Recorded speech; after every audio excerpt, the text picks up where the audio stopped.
Hi, this is Podhabs and I'm Gino Renaldi.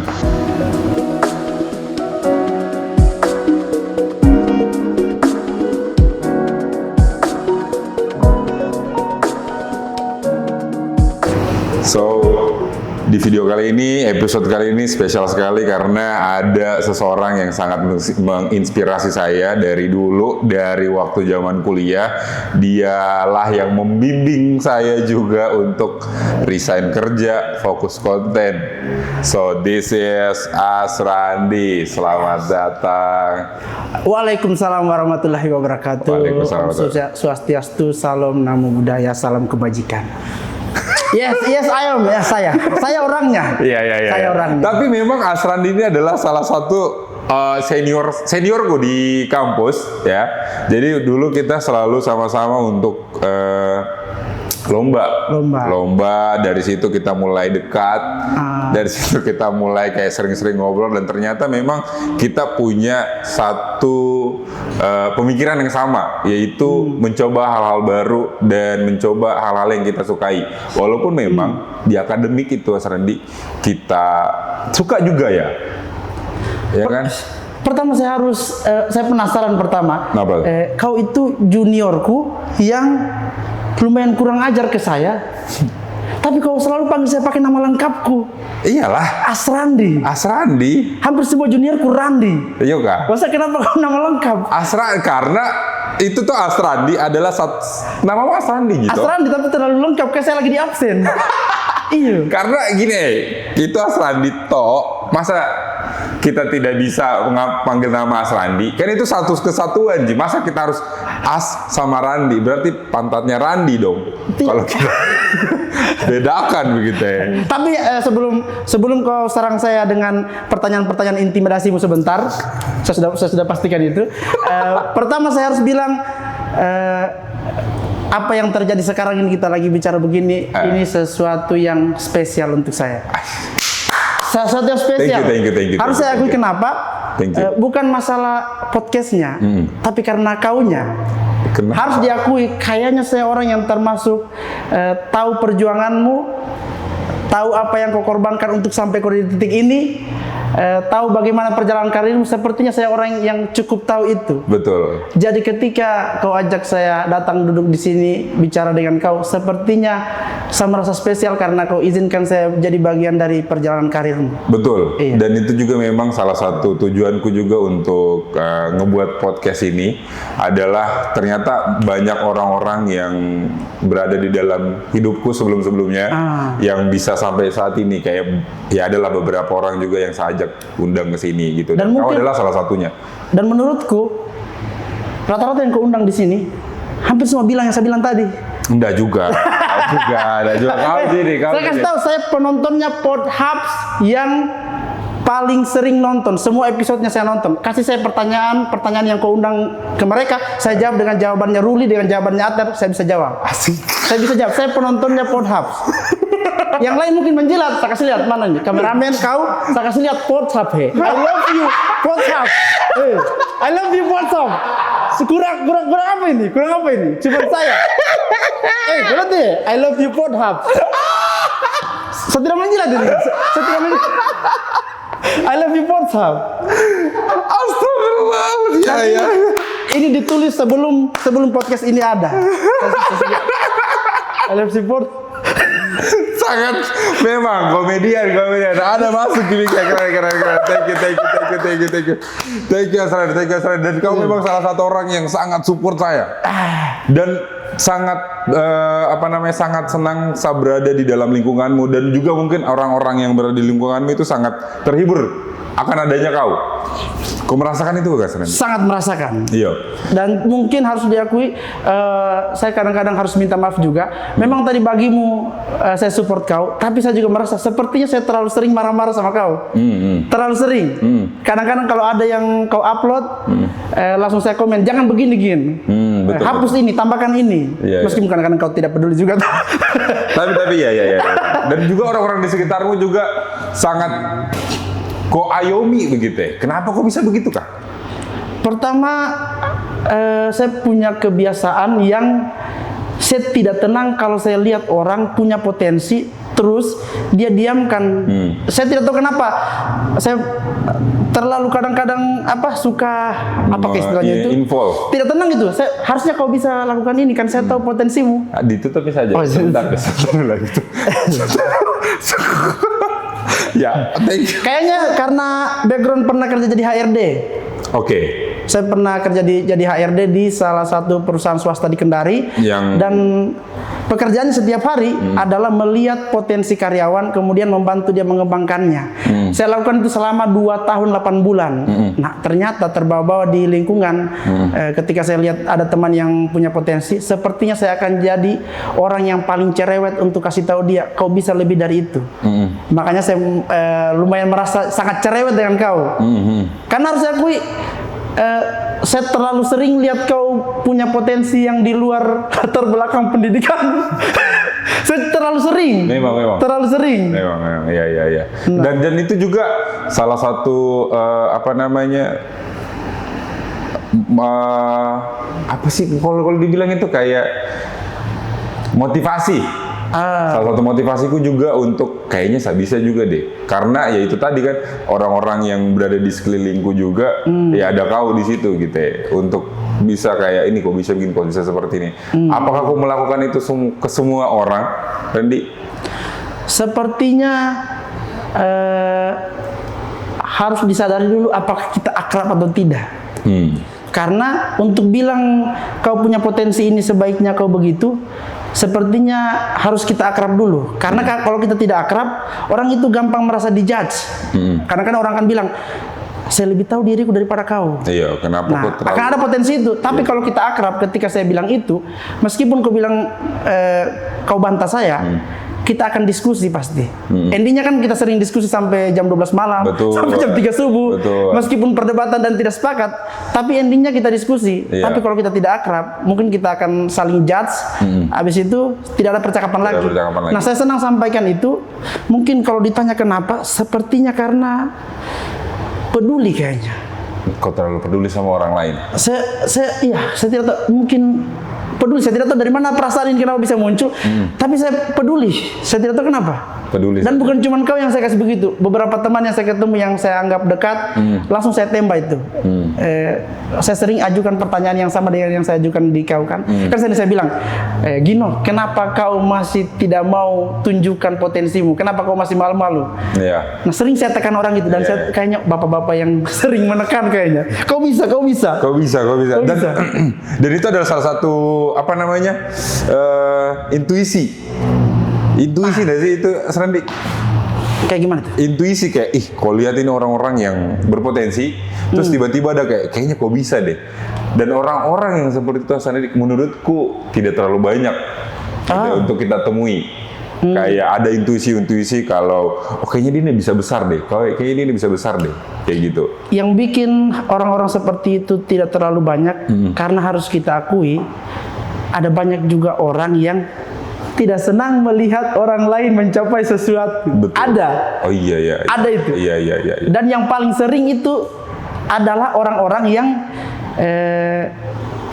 ada 2 orang berangkat dari tempat yang sama, tapi yang satu orang ini lebih duluan mencapai apa yang diimpikan orang ini. Betul. Dan banyak yang seperti itu.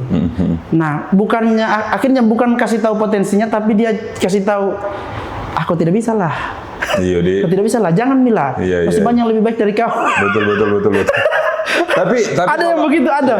Tapi kalau seumpamanya kita ketemu dengan orang seperti itu, Randy, orang-orang yang selalu selalu ngebiter. Ngebiter itu apa? Ngebiter itu kayak, aku udah bisa lah. Yang kita tadi ada komen negatif lah ya, kalau bisa dibilang. Komen negatif yang selalu datang sama kita. Jadi ketika kita ketemu dengan orang seperti itu, satu sisi, Randy, satu sisi kayaknya kalau dari saya perlu ketemu dengan orang-orang seperti itu karena untuk mengevaluasi apa yang telah saya lakukan. Karena kalau sebenarnya kita dikasih afirmasi positif terus saja, kayaknya terlalu tenang hidupnya kita, Randy. Saya mungkin ada sepakatnya, ada tidaknya. Yang bikin saya tidak sepakat dengan kalau ada komen-komen negatif adalah saya akan terima itu kalau apa yang saya lakukan ini saya sudah lakukan semaksimal mungkin. Nah, setelah saya sudah lakukan maksimal, kemudian saya sudah tahu apa yang harus saya lakukan, tiba-tiba ada orang datang komen negatif, dia bilang, salah kau, tidak begitu caranya. Iya. Nah, saya agak sulit untuk dengarkan itu karena saya sudah lakukan yang terbaik. Saya sudah baca literaturnya, saya sudah baca referensinya, saya sudah bertanya ke orang-orang berpengalaman. Tiba-tiba ada orang yang tidak lebih berpengalaman dari saya datang kasih tahu saya salah itu. Agak sulit saya terima. Saya mungkin akan terima komentarnya kalau di hukum itu secara legal standing, secara track record, ini orang cocok untuk didengar kata-katanya. Ada orang ceramah saya tentang stand up. Kalau Raim yang ceramai saya, Ari Kriting yang ceramai saya, mungkin usah dengar. Tapi kalau Gino Renaldi, siapa gitu kan? Agak sulit saya terima pendapat. Kalau kau ceramai saya dengan sesuatu yang spesifik, tapi secara track record kok kurang. Betul. Nah, saya terima juga kritik, tapi sepertinya saya harus pilih-pilih orang yang kita dengar. Oke. Karena mendengarkan semua orang itu adalah salah satu cara tercepat untuk tidak bahagia.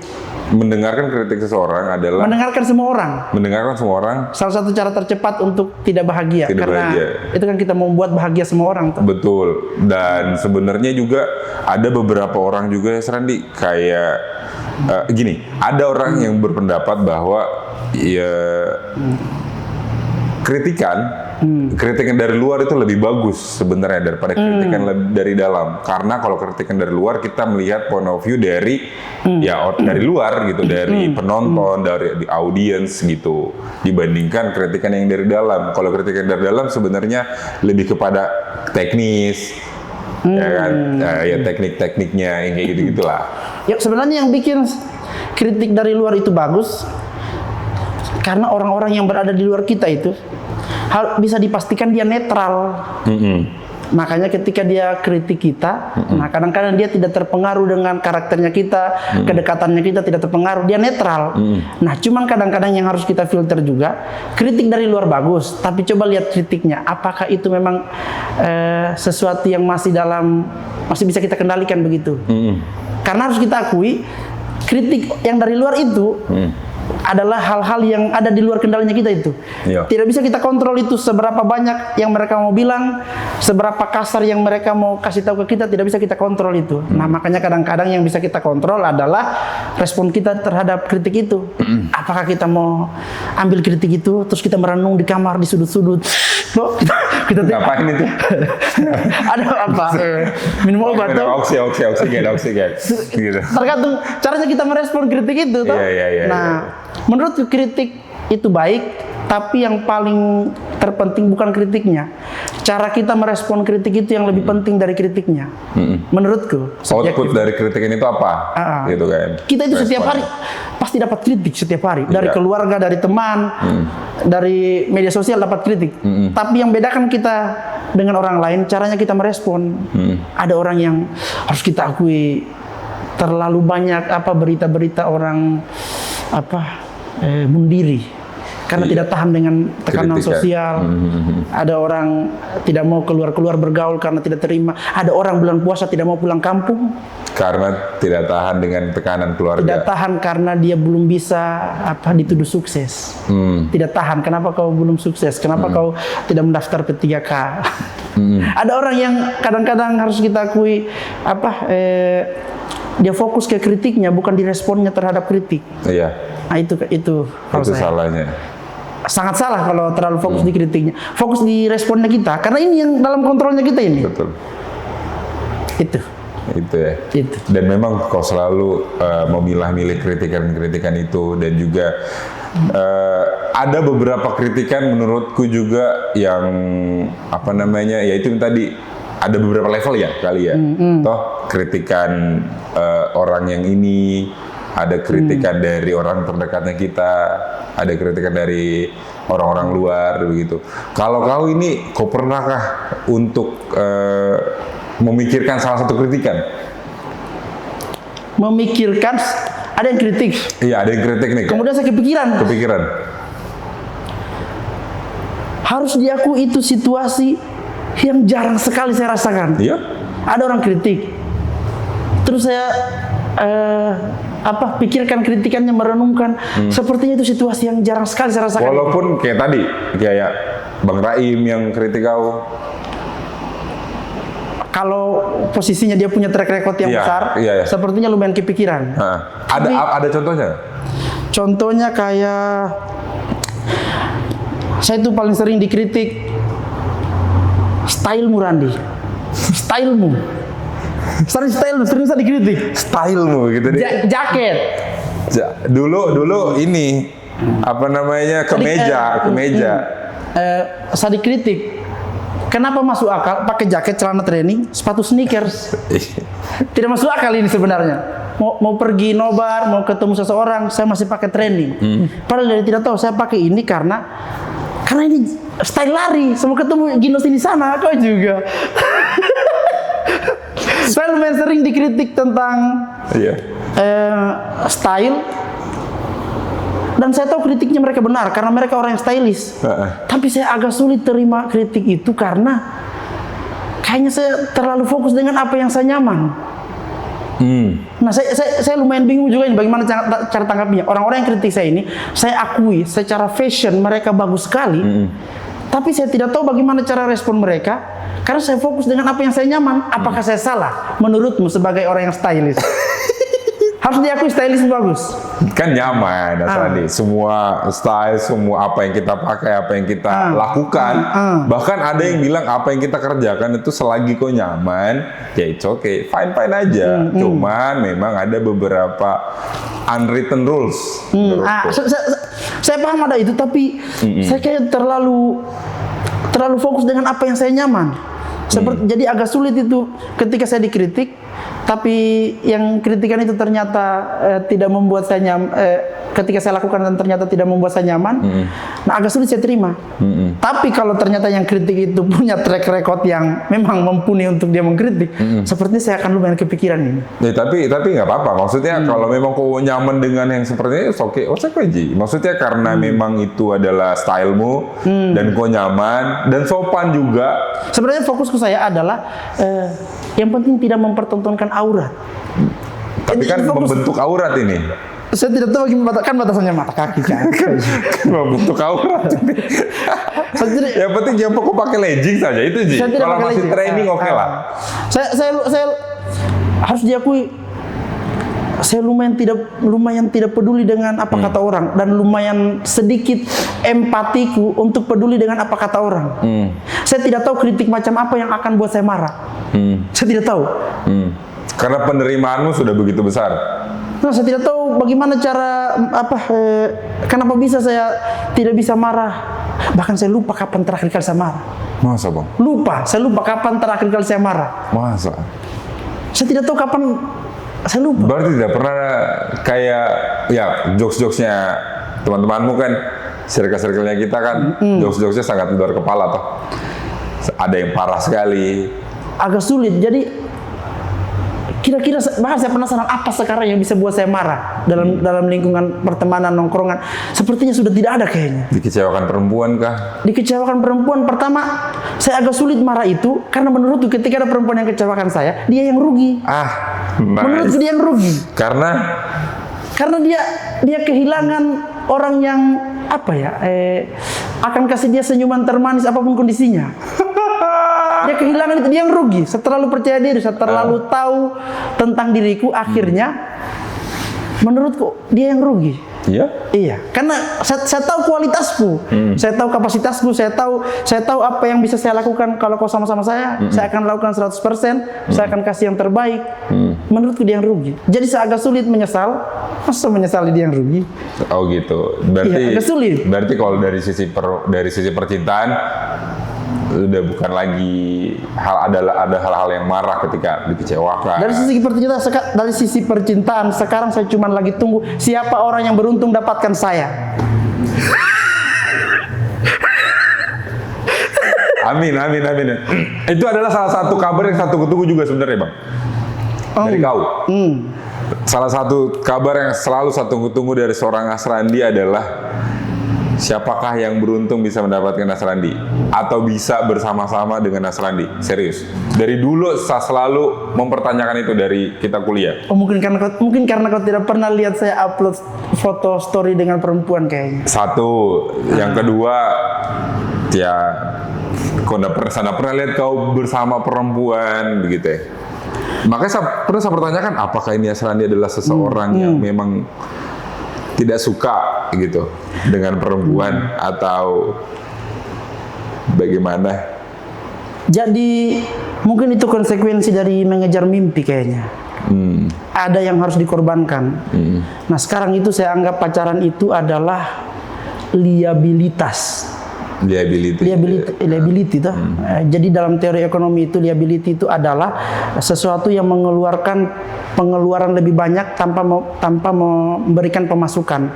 Kalau aset kan cara berkembangnya adalah lebih banyak pemasukan. Nah, liabilitas, semua yang kita keluarkan ini adalah liabilitas. Nah, menurutku pacaran terlalu banyak liability yang dikeluarkan. Kita buang-buang waktu. Kita buang-buang rupiah, sudah pasti keluar energi rupiah juga. Energi. Kemudian kita buang-buang lingkungan yang bisa kita pakai untuk cari link. Nah, saya terlalu banyak melihat hal-hal negatif dari pacaran. Nah, hal negatifnya itu saya bilang dalam bentuk liability. Terlalu banyak pengeluaran-pengeluaran yang tidak ada pengembaliannya. Tidak ada profitnya. Tidak ada profitnya. Nah, saya tidak tahu apakah itu terlalu kapitalis dalam berpacaran atau bagaimana. Nah, sepertinya akan masuk akal kalau saya kasih keluar. Dan ternyata saya kasih keluar itu sudah ada dalam ikatan pernikahan. Nah, ini masuk akal ini. Karena kita investasi untuk keluarga. Jadi itu sepertinya saya agak sulit bilang ayo kita pacaran, agak sulit itu. Karena saya lumayan tahu kosnya. Oh, berarti seorang Aslandi ini tidak berpacaran. Sampai sekarang tidak berpacaran. Tapi berjanji.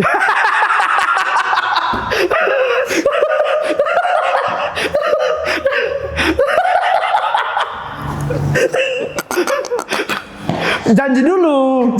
Kenapa harus janji? Supaya kalau janjinya tidak terpenuhi ada dua pilihan.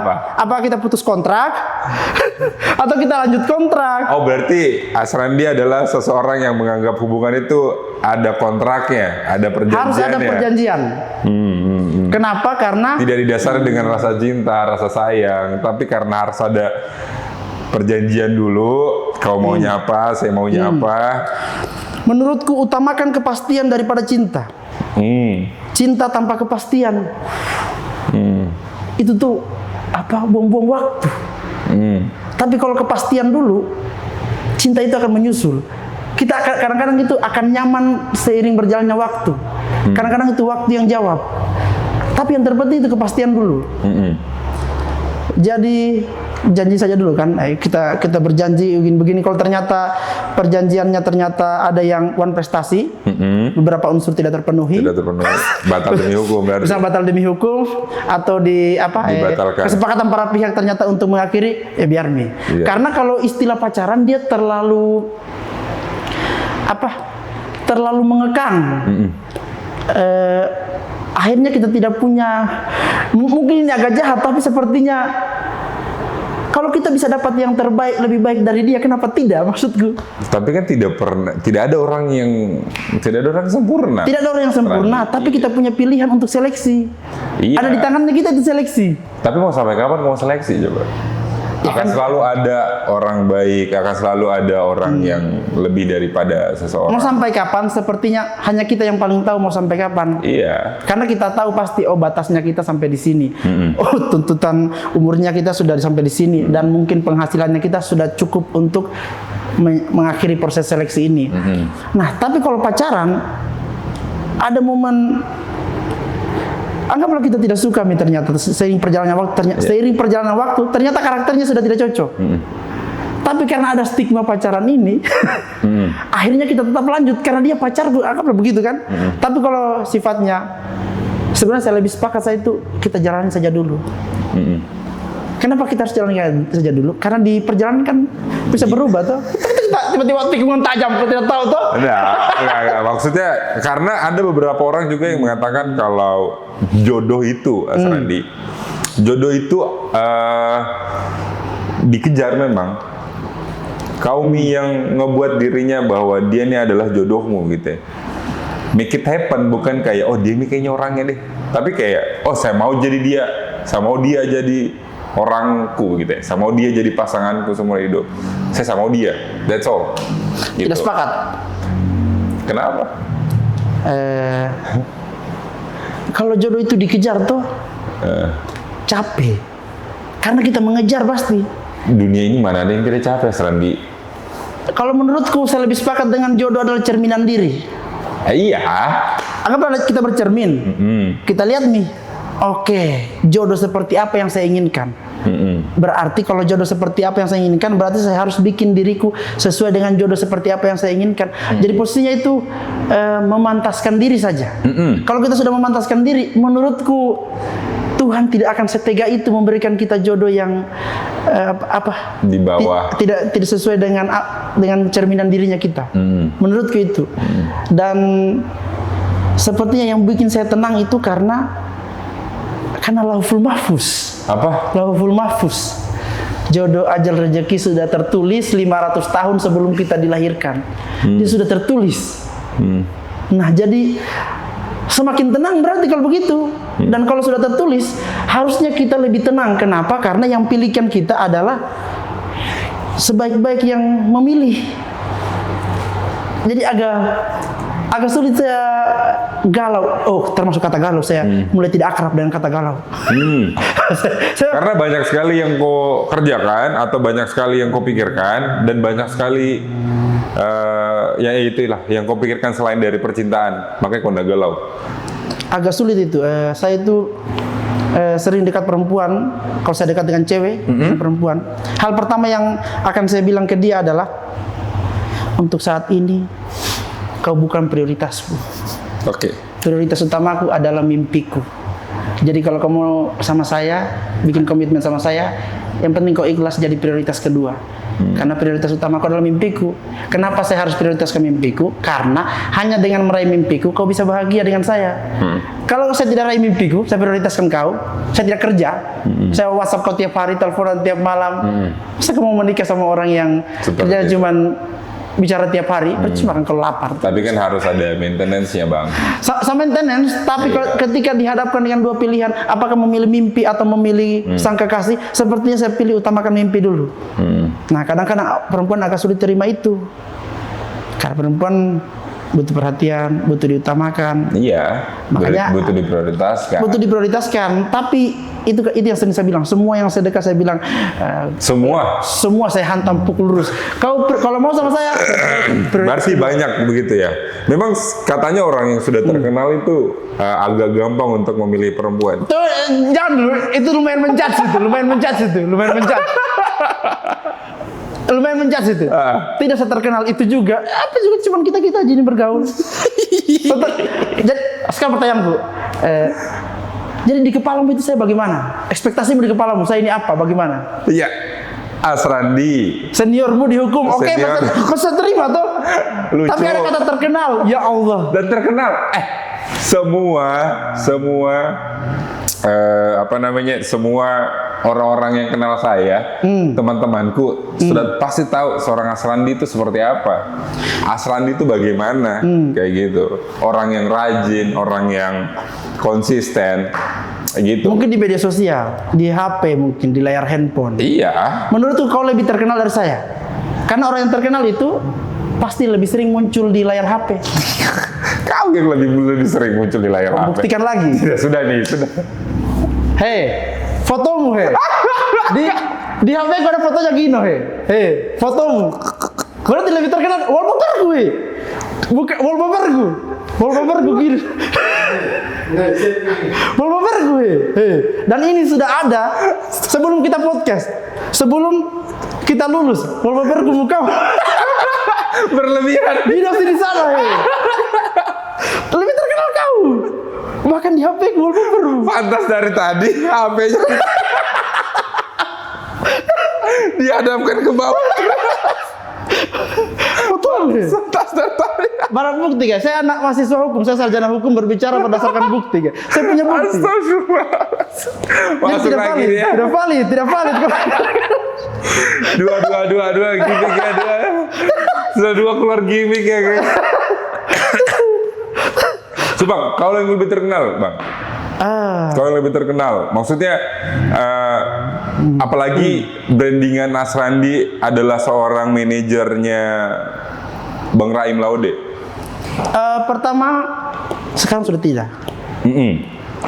Sudah berhenti. Kenapa? Sudah waktunya.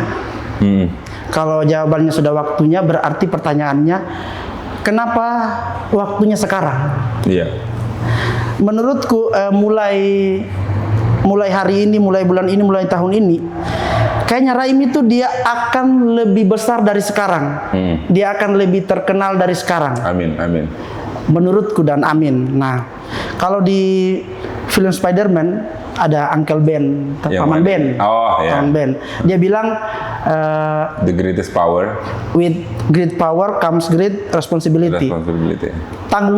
Kekuatan besar akan selalu menuntut tanggung jawab besar. Nah, waktu saya jadi manajernya Raim, otomatis saya harus prioritaskan talent dibanding kepentinganku. Nah, itu namanya profesional toh, masuk akal. Nah, otomatis kalau dia semakin besar, otomatis tanggung jawab akan semakin besar dan kepentingannya harus semakin saya prioritaskan. Nah, di tahun 2025 sepertinya saya mulai merasa ingin memprioritaskan kepentinganku. Mulai berpikir begitu. Otomatis dari dalam pikiran saja saya ini sudah tidak profesional ini. Iya. Kan saya sudah mulai memikirkan kepentinganku, mimpiku, saya prioritaskan diriku. Goals-goalsmu. Jangan sampai apa yang di pikiranku yang sudah tidak profesional ini keluar dalam bentuk tindakan. Nah, sebelum itu keluar, saya harus cut sekarang, saya harus berhenti sekarang sebelum saya bekerja tanpa profesionalitas. Itu.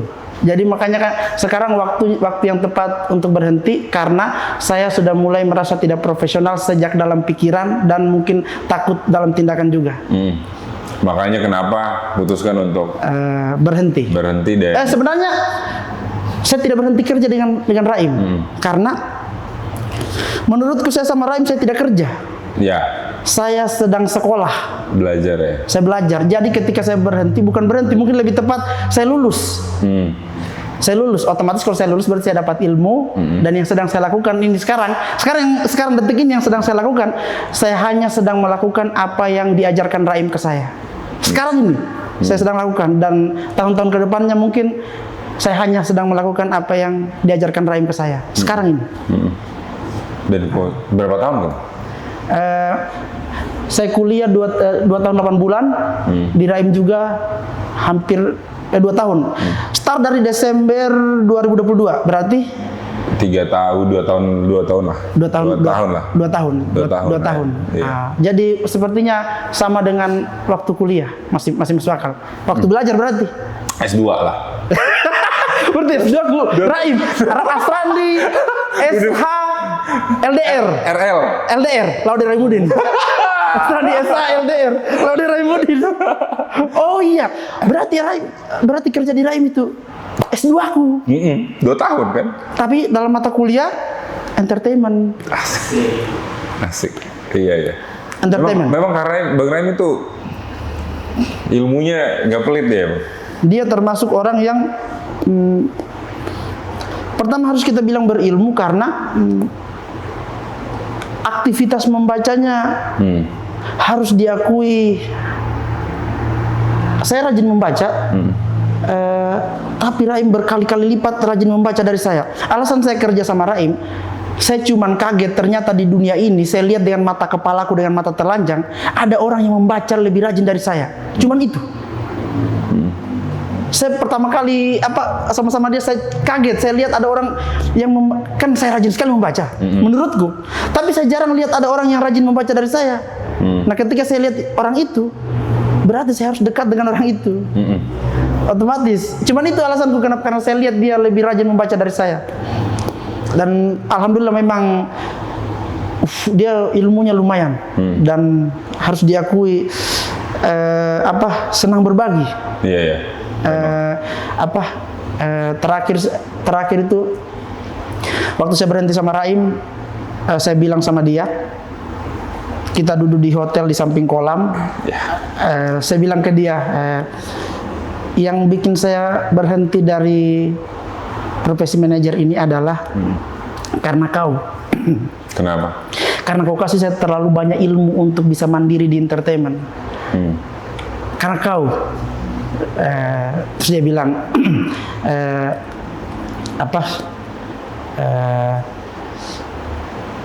memang sudah kewajibannya untuk berbagi katanya. Meskipun tanpa saya minta atau tidak, tetap dia akan bagi. Meskipun saya berhenti kerja sama dia atau tidak, tetap dia akan bagi. Memang suka berbagi. Dia ya? Iya, dia suka berbagi. Dia bikin beasiswa untuk masyarakat Wakatobi. Iya ya. Maksudku di mana pemerintah? Tapi kan mungkin dari situ pemerintah bisa mencontoh juga. Boleh dicontoh. Bahkan saya dengar juga ada beberapa media atau siapa gitu yang cerita kalau Bang Raim juga sempat ngebiayain masyarakat Wakatobi untuk ininya listrik, jalan nggak ya? Termasuk itu juga yang jadi bukan cuma entertainment yang saya pelajari dari Raim. Saya belajar juga ternyata bukti nyata kalau kan kita sering bilang bahwa sedekah itu tidak akan mengurangi hartamu, dan semakin kalau sering bersedekah maka akan semakin dilebihkan oleh Tuhan, oleh Allah toh. Nah, harus diakui Raim itu terlalu berbaginya itu brutal. Terlalu rajin berbagi. Akhirnya mungkin saya lihat masuk akal ketika dia dikasih rezeki lebih, karena intensitas berbaginya juga lumayan padat. Nah, khawatirnya kenapa kita rezekinya sedikit? Khawatirku jangan sampai kita jadi orang-orang yang egois, hanya memikirkan diri sendiri. Makanya Allah kasih kita rezeki yang secukupnya untuk dirinya kita saja. Tapi kalau kita terbiasa memikirkan orang lain, maka kita akan dikasih rezeki lebih, karena Allah ingin manfaatkan kita supaya kita bermanfaat bagi orang lain. Kembali lagi, sebaik-baik manusia adalah yang bermanfaat bagi orang lain. Damn, kalau dipotong tadi FYP kayaknya. Jangan langsung gini, nanti kita potong. Kasih space juga sedikit. Kasih space begini, gitu. Baru tak potong. Terbiasa tuh masih langsung cut diskusi konten tuh. Iya, tapi memang brandinganmu selalu berganti-ganti, Arandi. Toh, kayak pertama HRD, terus yang kedua orang yang kuliah hukum, terus yang ketiga legal. Selalu bahas brandingan media sosial ini. Media sosial, brandingan di media sosial. Kalau brandingan di real life kan, kalau di kehidupan sehari-hari adalah Asrandi yang lucu dan wise, bijaksana gitu. Brandingan kenapa berganti-ganti? Kok selalu berganti-ganti, Bang? Sepertinya kok sadar kah? Atau kok memang sengaja? Bukan tidak sadar, tapi sangat sadar. Kok sengaja berarti untuk pertama harus saya akui, ternyata perjalanan yang tidak ada ujungnya sampai kita mati itu adalah perjalanan mencari jati diri. Menurutku itu sampai mati kita akan cari terus itu. Karena setiap hari kita berubah.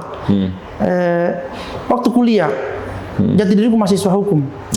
Setiap hari bergelut tentang hukum. Begitu setelah lulus kuliah, masuk di corporate. Tidak bisa terlalu bicara banyak kan. Karena ada aturan-aturan. Nah, iya, tapi kok bicara ketenaga kerjaan waktu itu kan? Saya bicara ketenaga kerjaan. Nah, pertama harus saya akui di media sosial itu saya termasuk orang yang tidak sepopuler orang yang kita sebut influencer, selebgram. Saya belum kayak sepertinya belum sampai ke tahap itu, tapi insya Allah jika Allah berkehendak saya akan mencapai itu. Amin. Ada orang bilang saya konten kreator bukan influencer, bukan selebgram. Saya mau jadi selebgram, saya mau viral konten kreator. 2025 saya harus viral. saya tidak akan basa-basi. Ada yang bilang, saya bikin konten karena iseng-iseng. No. Kosong, bullshit. Iya. Kau incar viewers. Tapi kalau Ruli dia bilang gitu, karena iseng-iseng. Jangan kasih tahu saya apa yang dia bilang Ruli, saya yang nonton podcastmu semuanya. Mau saya ulangi kata-katanya Ruli? Apa? Saya bisa kata-katanya ini. Apa? Saya ini orang yang bikin konten. Makanya saya sebut konten kreator. Saya bukan influencer, bukan selebgram, saya bukan siapa-siapa, belum jadi apa-apa. Saya nonton sama segini rambutnya. Saya nonton sama podcastmu. Kurang apa kayak ini? Jangan kata saya apa yang dibilang narasumbermu. Saya tahu. Bahkan saya orang pertama yang kritik kau, yang bilang, Gin, kenapa videonya Kusa tidak ada? Menurutku kayaknya saya yang orang pertama yang kritik kau itu. Sudah pasti itu. Bahkan saya cari, kenapa videonya Kusa tidak ada? Ada editorku bang. Kan terhapus nih itu videonya. Terus kan dia ini editorku ini udah merokok. Toh tidak merokok dia. Tidak merokok dia nih. Terus tiba-tiba, pokoknya saya bilang lah, saya bilang kayak, pokoknya usahakan bagaimanapun caranya malam ini harus diupload nah itu. Oh, kau tekan. Mau bagaimana caranya? Ala bos toksit ya. Box toxic harus dong, Bagaimana caranya? Harus diupload ini malam. Kau mau pakai cara bagaimana, software apa segala macam? Kan sudah tidak ada itu filenya. sudah tidak ada. Sore keluarlah saya. Ternyata pas malamnya saya masuk, temanku udah cerita. Masa tuh tadi kayak gini, ini dia udah merokok. Karena itu tadi, karena saya tekan. Sebenarnya mau tahu harus ini. Pas buka puasa. Tapi rokokmu 1 batang. Saya merokok dulu. Pertama kali ya orang merokok. Tekanan. Tapi ya itulah. Maksudnya ya thank you loh bang. Thank you sudah support sebegitunya. Saya support. Pertama, kalau kalian harus tahu ini Gino, ini saking menurut Gino ini dia punya bakat di podcast, hal-hal yang mau ngobrol. Masa kasih bukti lagi? Apalagi nih? Sekarang Gino podcaster andalanku. Gino podcaster andalanku. Gino podcaster andalanku itu. Gino podcaster andalanku. Jangan. Nggak ada. Sudah 2 di sini cuma berarti. Menurut gue punya potensi itu. Amin. Nah, kembali lagi kenapa brandingan ganti-ganti? Iya. Pertama, terlalu banyak yang saya suka. Saya suka hukum, saya suka bicara tentang dunia kerja. Saya suka juga motivasi, kan saya baca buku-buku self improvement. Sekarang lagi senang bertobat. Oh, senang itu ya. Senang bertobat. Kegemaran itu ya, taubat itu ya. Ternyata bertobat harus dijadikan sesuatu yang kita senang itu. Kemudian saya lagi senang anime. Nah, terlalu banyak yang jadi kenapa brandingnya beda-beda? Sepertinya karena saya hanya fokus di apa yang saya suka. Nah, saya tahu mungkin secara personal branding itu dalam secara teknik branding memang kurang bagus sepertinya kalau terlalu banyak branding. Nah, tapi saya hitung itu sebagai bagian dari proses mencari jati diri. Saya tidak ingin batasi diriku. Nah, kadang-kadang orang belum mulai, tapi dia sudah batasi dirinya. Kayaknya saya tidak bisa begini kayaknya. Saya mau ini, tapi kayaknya terlalu banyak tapi ya Allah. Terlalu melimitasi dalam pikirannya ya. Kita itu harus manajemen kata tapi di hidupnya kita, jangan terlalu banyak. Karena kata tapi itu dia menunda eksekusi. Nah, saya suka ini, saya mau ini, saya suka ini, saya mau ini. Nah, cuman kadang-kadang berarti PR-nya di saya adalah saya harus maintain kesukaanku supaya saya bisa fokus. Nah, kayaknya mungkin di tahun 2025 ini, karena prinsipnya adalah Randi konten kreator viral 2025. Berarti ada judulnya ya. Iya. Ada judul. 2025 temanya adalah Randi konten kreator viral. Tapi harus viral menurut. Dan pasti sudah viral. Maksudnya sampai sekarang pun ini di bulan Maret ini viral. Bukan viral. Sudah ada. Sekarang saya rasa itu terlalu viral. Terlalu cepat, menurutku terlalu cepat.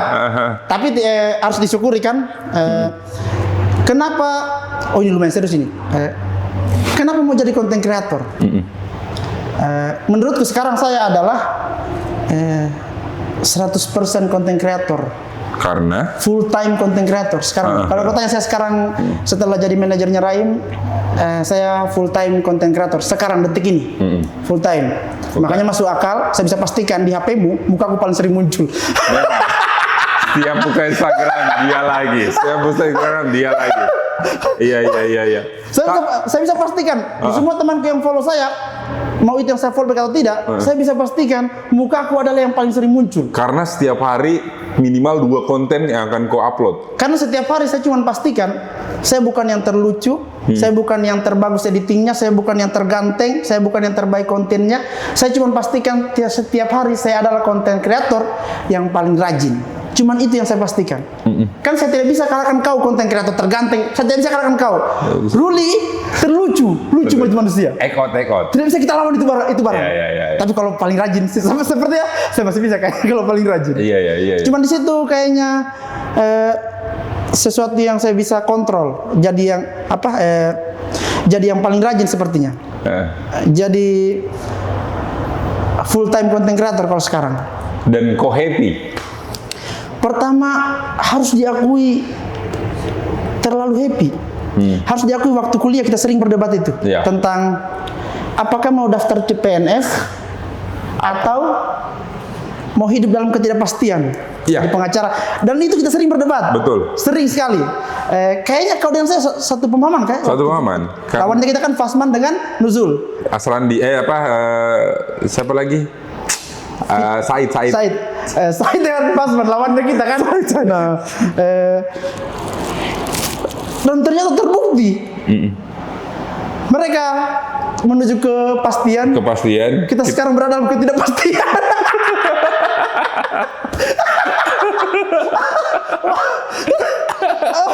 Benar. Ternyata mereka sudah berada dalam kepastian nih. Sudah ada kepastiannya. Nah, tapi poinnya adalah ternyata kita berempat ini laki-laki yang bisa dipegang bicaranya. Ternyata kita berempat. Nah, mungkin yang beda. Nah, saya mungkin kenapa saya senang di content creator karena ada 2 itu. Pertama dia unlimited, tidak ada batasnya. Saya tidak tahu kenapa. Saya senang dengan sesuatu yang tidak ada batasnya, meskipun punya potensi jadi 0, tapi kan potensi pencapaiannya itu unlimited tanpa batas. Nah, mungkin itu juga alasan kenapa orang-orang yang beriman ke Tuhan tidak pernah bosan, karena Tuhan tanpa batas yang tidak bisa kasih. Nah, itu yang saya senangkan dari konten kreator. Nah, ini alasan paling rasional. Ini agak berat ini, saya agak pelan-pelan saya jelaskan. Agak berat ini. Oke. Tapi saya tidak pernah bilang ini di podcast manapun. Baru pertama. Karena saya jarang diundang. Tapi saya harus belajar pakai template itu karena saya akan viral 2025 ini. Amin. Nanti akan judulnya seperti itu. Asrandi 2025 konten kreator viral. Harus viral. Tidak bisa. Saya tidak terima lebih baik mati daripada tidak mencapai apa yang kita impikan. Oke. Nah, serius ini lumayan serius ini. Saya tidak pernah bilang di podcast manapun. Saya harus ulangi supaya terbiasa karena suatu saat nanti saya akan diundang. Akan diulang lagi. Dan saya akan sering bilang saya tidak pernah bilang di podcast. Ini eksklusif, Eksklusif. Pertama kali saya bilang ini. Iya. Jadi menurutku apa mata uang terbaik sekarang? Mata uang terbaik? Iya. Menurutku pound sterling. Iya.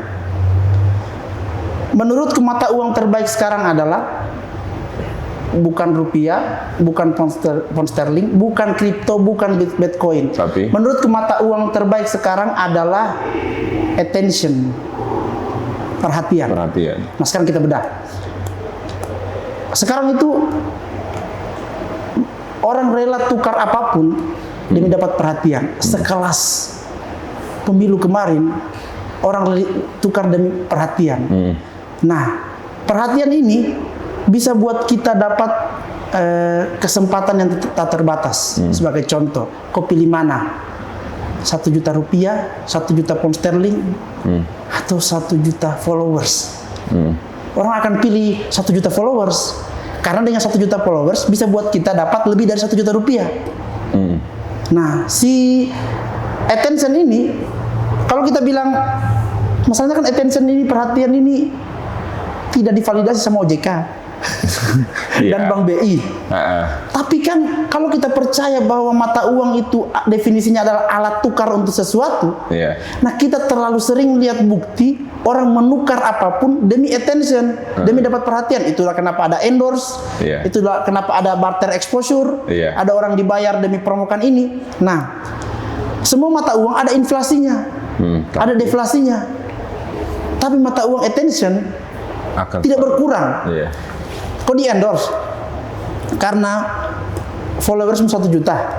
Begitu selesai kerjasama, apakah 1 juta followers berkurang? Tidak. Kan tidak. Malah berpotensi untuk bertambah. Berpotensi untuk bertambah. Jadi di mana ruginya ini attention? Jadi sekarang saya itu kerjaku setiap hari menambang attention. Ada orang menambang nikel, menambang apa, saya menambang attention, menambang perhatian. Kalau dia bilang Raim itu kata-katanya dia di media sosial itu, di konten kreator itu adalah tentang seni mencuri perhatian. Menurutnya Raim. Nah, karena ilmu dari dia juga, cuman mungkin saya tambahkan tadi. Nah, menurutku kenapa kita harus jadi konten kreator? Karena konten kreator bisa menghasilkan mata uang yang unlimited. Itu tadi itu perhatian dan attention. Betul. Dan saya terlalu banyak lihat bukti. Coba lihat orang-orang yang sudah 1 juta followers. Sepertinya sudah selesai kayaknya hidupnya mereka. Sudah aman aja hidup. Sudah aman, sudah. Kayak financial freedom kayaknya. Saya tidak pernah lihat orang 1 juta followers mengemis. Atau bekerja. Atau seperti sudah selesai kayaknya. Nah, itu kayaknya itu teori yang harus diakui saya bikin sendiri. Tentang apa? Menafsirkan mata uang attention. Menurut itu mata uang itu, meskipun memang sangat tidak masuk akal tiba-tiba dia bilang OJK, ada orang boleh beli Indomie tapi saya bayar dengan perhatian, sudah makan? Kan tidak bisa. Tapi menurutku tidak ada yang salah dengan. Iya, benar-benar juga ya. Itu hasil perenunganku itu, dan saya tidak pernah bilang di podcast manapun. Attention. Nah, menurutku semua perusahaan, semua orang yang punya bisnis membutuhkan mata uang itu. Butuh perhatian. Mau itu kau dalam segala individu, pasangan, kekasih, keluarga, bisnis, negara, benua, semua orang sekarang sedang mencoba menambang perhatian dan akan berinvestasi sebanyak-banyaknya demi perhatian. Apapun itu, bisnismu apa, pasti butuh perhatian. Nah, sepertinya akan sangat bagus kalau kita jadi bagian orang-orang, kita jadi bagian dari mata uang itu. Jadi konten kreator sebenarnya dia sedang jadi mata uang. Itu menurutku. Iya.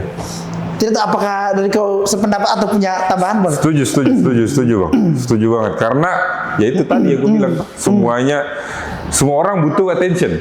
Bahkan orang yang tidak punya skill pun, orang yang tidak punya keahlian apapun, butuh attention juga toh.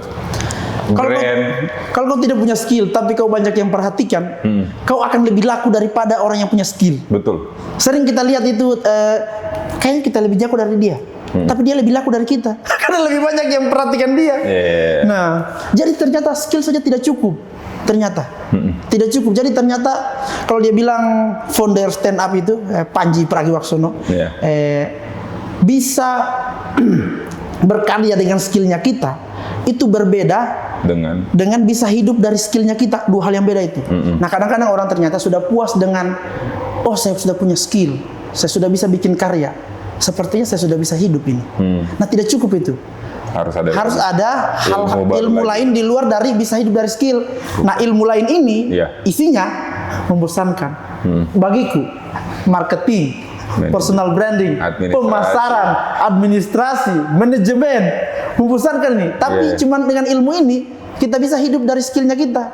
Jadi kalau kau rasa skillmu belum terlalu laku, bisa jadi bukan karena skillmu yang kurang.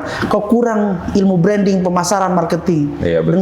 Dan ini membosankan kalau kita bukan latar belakang ekonomi, agak membosankan, agak sulit. Hukum, belajar marketing. Jauh sekali. Tapi kan kita ingin hidup skillnya kita. Saya punya skill mungkin bicara hukum. Tapi tapi kan untuk hidup dari sini dia butuh branding. Nah, branding ini bicara tentang bagaimana cara mengupload yang baik. Tapi kan itu kau sudah dapat kan sebenarnya Mas Randi? Maksudnya kayak kau punya skill, kau tahu ada skillmu dan juga kau belajar juga tentang cara menghidupi dari skillmu ini. Kau sudah dapatkan itu semuanya nih Mas Randi. Dan menurutku kau ini adalah salah satu orang yang yang bisa konsisten lah. Saya buka lagi. Sebelum kau bicara terlalu tinggi, saya buka lagi nih. Coba katanya masih ada kok. Tidak. Habis sudah. Iya, tapi ya itu nih, maksudnya sangat senang kau bisa dan saya bisa berada dalam lingkunganmu yang kau adalah orang yang kalau saya bingung, ada pertanyaan, ada kegelisahanku, kau yang saya telepon begitu ya. Kau yang sebenarnya lumayan jadi pertanyaanku juga itu. Apa tuh? Kenapa masalah hidupmu kau telepon saya? Iya toh, kan kau yang sudah lengkap nih semuanya, skillmu ada, kau lucu juga, toh kau bisa berjanji sama perempuan-perempuan di luar sana. Oh sudah pasti itu. Iya, maksudnya kita tuh nggak bisa begitu ya, mau berjanji toh saja gitu. Tapi kok bisa itu, terus juga kok bisa belajar dari cara menghidupi skillmu sampai sekarang itu gitu. Dan ya itu nih maksudku. Selamat lah untuk tahun 2025 ini, mudah-mudahan adalah tahunmu. Harus jadi tahunku apapun yang terjadi. Amin. Tahun ini dan tahun-tahun berikutnya, dan saya ingin sekali lagi dengar cerita-ceritamu selanjutnya, Sardi. Yoi. Bagus dia bridging closing nih. Memang pemain ini barang. Pemain. Ya kayak gitu. Saya ingin sekali dengar cerita-cerita selanjutnya dari seorang Asrandi, apalagi karena kita masih belum bercerita tentang stand up komedi. Belum bercerita tentang itu, banyak sekali toh yang kita belum cerita. Saya ikuti alurmu kau juga. Iya, banyak sekali. Cuman maksudnya di lain kesempatan aja sekali. Tapi thank you sekali sudah datang di Podtaps. Thank you juga gimmick-gimmicknya. Terima kasih juga dengan kesediaanmu datang ke sini, dan juga terima kasih juga sudah menginspirasi teman-teman semua. Apalagi saya, khususnya saya sangat terinspirasi dari kau Asrandi. Jadi terima kasih banyak. Saya yang terakhir, seperti apa yang saya bilang di awal, terima kasih sudah izinkan saya jadi bagian dari perjalanan karirmu, dan sepertinya akan saya ceritakan ini kepada anak-anakku nanti. Amin. Thank you. Nice dream. Agak masalah umur kan, cara menutupnya masalah umur. Ada begininya, masalah umur. Ada cepel, stand up komedi, orang tua, ada suka begini kalau tutup.